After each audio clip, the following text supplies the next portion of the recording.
बात तो मुसलमानों ने बहुत क्लियर तरीके से कह दी है। पहले जब ईमेल भेजे थे 5 करोड़ उस वक्त भी, और अब इस वक्त जितना जो जन आंदोलन चल रहा है उस तरीके से हमने ये बात स्पष्ट कर दी है कि ये वक्फ अमेंडमेंट एक्ट हमें एक्सेप्टेबल नहीं है और सरकार को इसे वापस लेना चाहिए। सुप्रीम कोर्ट में हमने इसको चुनौती दे रखी है और हमें यकीन है कि सुप्रीम कोर्ट का जो इंटरिम रिलीफ है वो हमारे हक में आएगा और फिर कॉन्स्टिट्यूशन बेंच को ये मसला रेफर होगा। देखिए, सरकार ने इस कानून को मंजूर करने के बाद, जबकि ये मसला सुप्रीम कोर्ट के अंदर पारित है, सरकार ने जो है उम्मीद पोर्टल के ऊपर रजिस्ट्रेशन का सिलसिला शुरू कर दिया है। ये बिल्कुल असंवैधानिक है।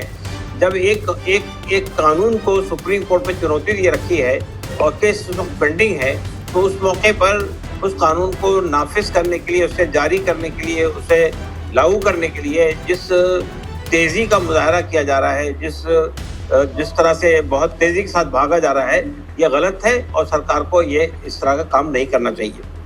हम ये कहना चाहते हैं कि सिर्फ मुसलमान नहीं, इस देश के जो दूसरे वर्ग के लोग हैं, यानी दलित है, आदिवासी है, ओबीसी है, ट्राइबल्स हैं, यानी हमारे आदिवासी लोग हैं, और हमारी जो सिविल सोसाइटी के लोग हैं, उन सब ने स्पष्ट तौर पर ये कह दिया कि हमें ये कानून मंजूर नहीं। जब पार्लियामेंट के अंदर ये इस पर